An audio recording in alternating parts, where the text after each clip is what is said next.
So cleanup continues in Hancock County after one of two tornadoes damaged farms, homes, and even power lines. Yeah, one power pole there landing on top of this car, leaving Amber, Berter, and her kids in a scary situation on Monday. Our own Kelsey Anderson shares her story.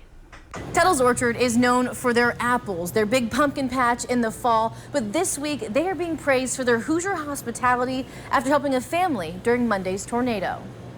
I cannot believe that our van looks like it does and my kids look like they do. Besides a few tiny scratches, Amber, Berter, and her 3 kids are just fine today. It's honestly a miracle. She says the weather was calm as she drove her kids home from school. We saw a tree fall, and then the next thing we know, we were just engulfed in debris. The EF1 tornado ripping through Hancock County.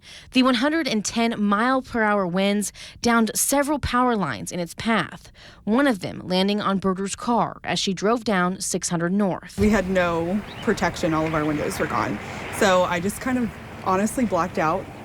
I didn't hear anything, and I just kept saying, we're okay, we're gonna get there, we're okay. She drove a few miles down the road, here to Tuttle's Orchard. I was just praying that somebody was here. I was just screaming for somebody help me. Yeah. And I grabbed the baby, and he helped with the girls, and he put us in the barn. They got her and her kids to safety and made sure they were all okay. They made an awful situation like so much more manageable. The employees that day not wanting any recognition, just glad the Berter family is okay.